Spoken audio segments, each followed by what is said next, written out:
Hi, this is Anna McCullum. Welcome to today's session on enhancements in Oracle database monitoring.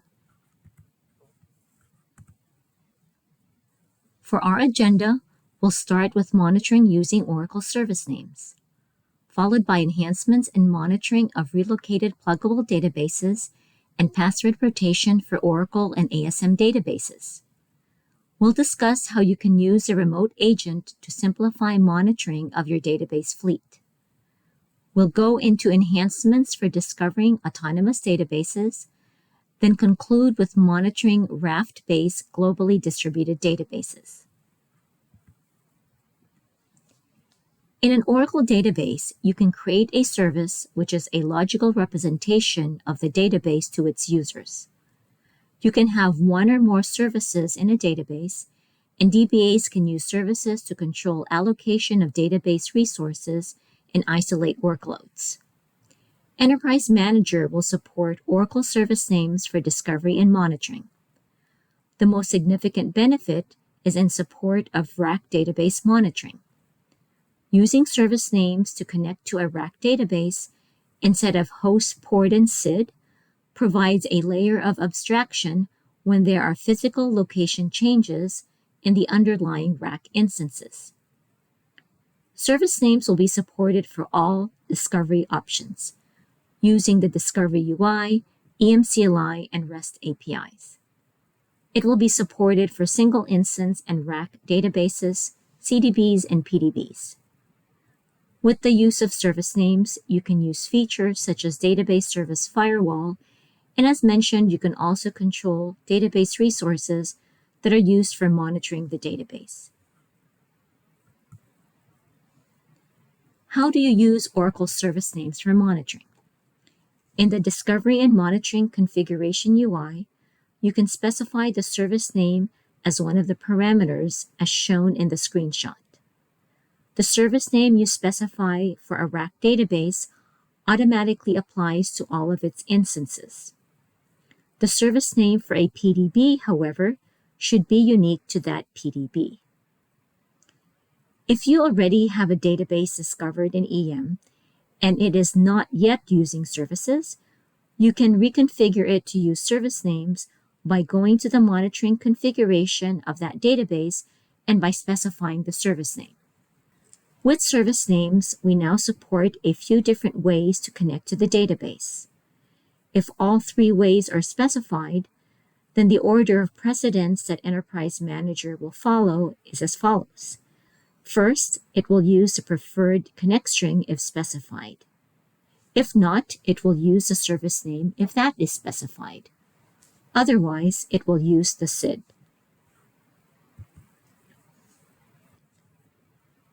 Now let's talk about PDB relocation. DBAs may want to relocate their PDBs from one CDB or container database to another for various reasons.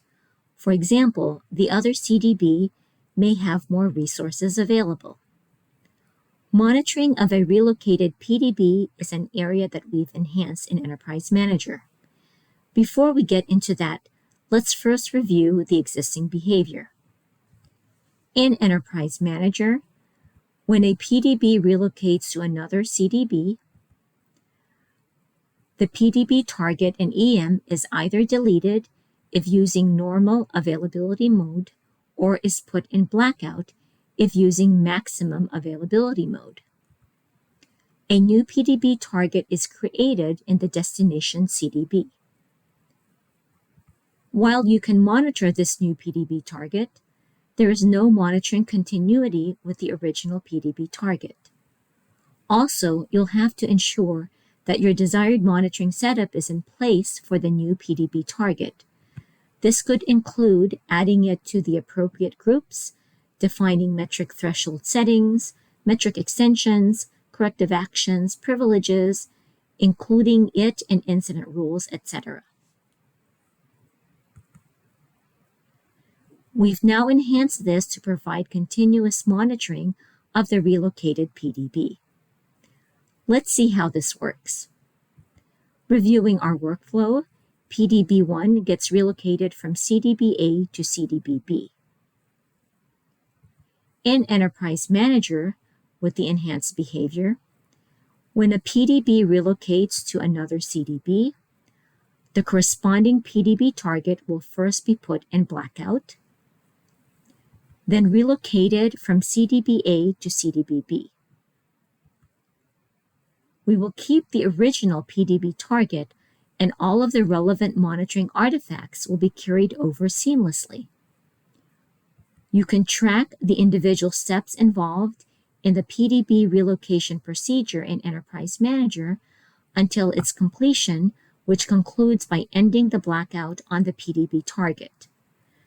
After relocation, monitoring of the PDB target will continue seamlessly.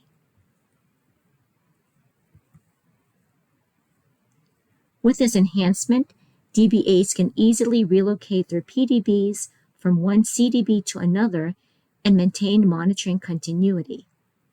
In Enterprise Manager, we keep the same PDB target across relocations, thus ensuring all of its history, including metric history, jobs, incidents, etc., and all of its monitoring settings will remain intact, enabling continuous monitoring of the PDBs after relocation.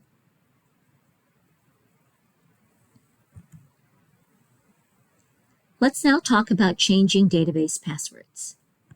As part of security best practices, we want to support the periodic change of database passwords. We have two job types to support this. The first is to change the password for the database monitoring user.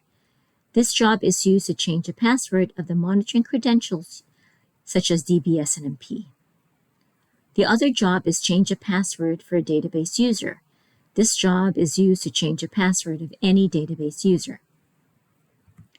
When setting up the job, you can specify a new password value or have it auto-generated by EM using the format of the existing database password or a reference password. A reference password is a template for a new password value and can be used if your new password policies have changed, such as an increase in the minimum password length from 10 characters to 15 characters. Simply specify a password that will meet your new password policy, and Enterprise Manager will generate a new password value that matches the format of your reference template. When the job executes, it changes the password in the agent's monitoring credentials, preferred credentials, and name credentials. It also changes the password in the target database, including the standby database. You can use a job as a regular job and submit it against a group of databases, or you can use it as a corrective action that will trigger when the password is about to expire. You can use a monitoring user expiry metric to trigger this alert. One of our customers is using the solution to change a password across their fleet of thousands of Oracle databases. You can learn more about this from their blog, which also includes a video on how they set it up. Let's talk about how the job changes passwords for these monitored primary and standby databases in a data guard managed environment. Here we see the agents that are monitoring the databases, as well as the name credentials that contain the credentials for the corresponding databases. Now let's see what the change password job does. First, it puts the primary and standby databases in blackout. Next, it generates a new password based on the password settings in the job and then updates the password in the primary database. Next, it updates the agent's monitoring credentials and any name credentials.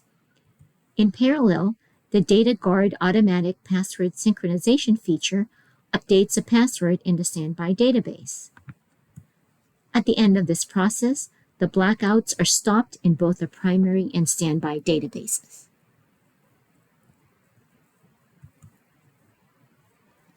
We'll also support changing of the password of the ASM monitoring user, ASM SNMP.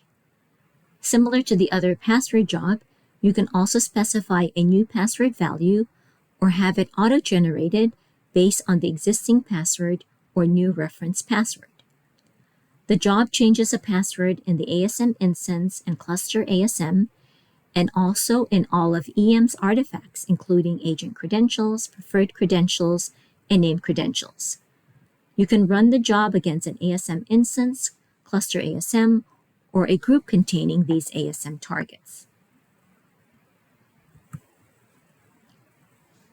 Now let's move on and talk about enhancements and monitoring your database fleet.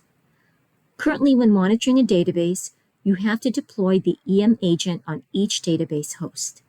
When a new agent update is available, all agents across all database hosts should be updated.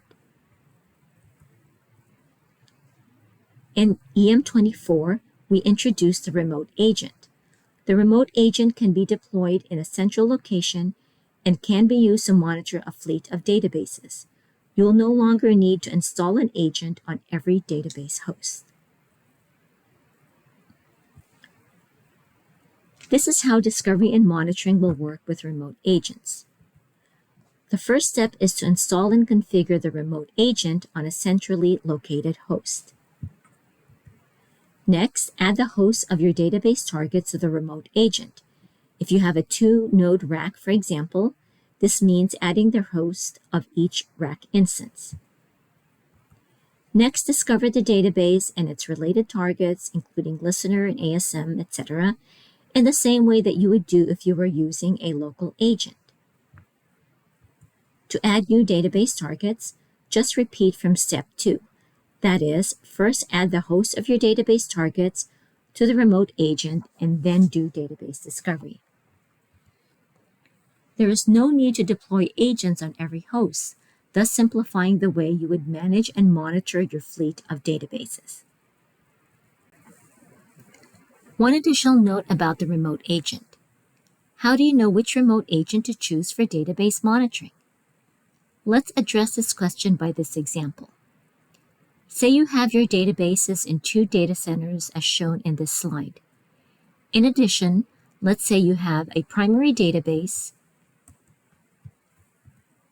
and its ASM and listener targets in your first data center and its standby database in the second data center. Here are the general guidelines for using remote agent monitoring. Using these guidelines, we use Remote Agent 1 in Data Center 1 to monitor the primary database and its related listener and ASM targets, as well as the other databases in Data Center 1. We don't use Remote Agent 1 to monitor the standby because it is not close in network proximity to Remote Agent 1. Instead, we use another agent, Remote Agent 2, in Data Center 2 to monitor the standby database because it is close in network proximity to the standby database. This slide shows a list of database-related target types that are supported with a remote agent. All monitoring, performance diagnostics, jobs, and management operations are supported with the remote agent.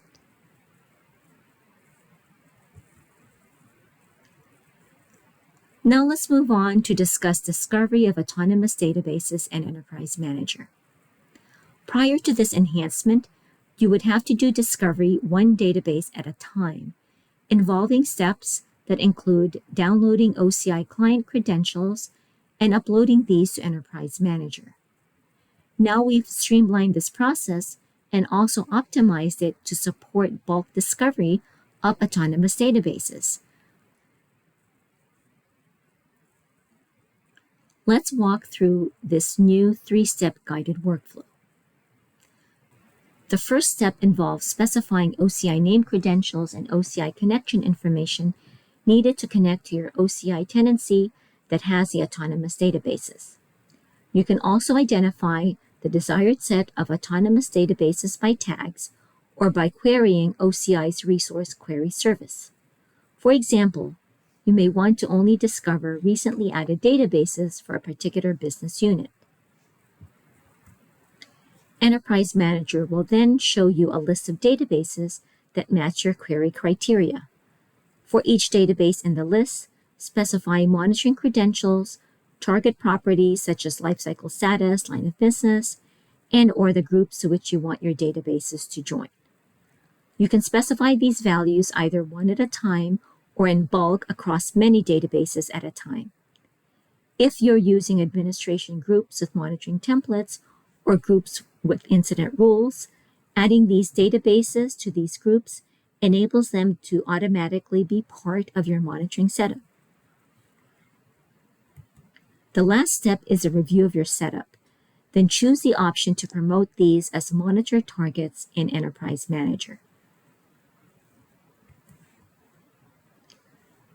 Globally distributed databases, formerly known as sharded databases, now support Raft replication. In Enterprise Manager, you can monitor the Raft configuration setup and health status across your globally distributed databases. At a glance, you can find out if all shards are available or identify the specific shards that are unavailable. You can also verify if all replication units are available, identify the replication units that are unavailable, that is, have no leader, or have a reduced replication factor. For each replication unit, you can review transport lag and apply lag times between the leader and each follower. You can set thresholds on these lag metrics and raise alerts and create incidents if, for example, the lag times are more than a few seconds. Enterprise Manager has become an essential DBA tool for monitoring databases running on premises or in the cloud.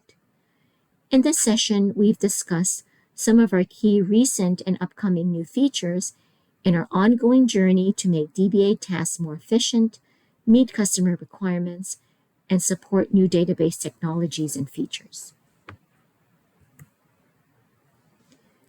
Here are some links to resources to learn more about Enterprise Manager. Thanks for attending this session.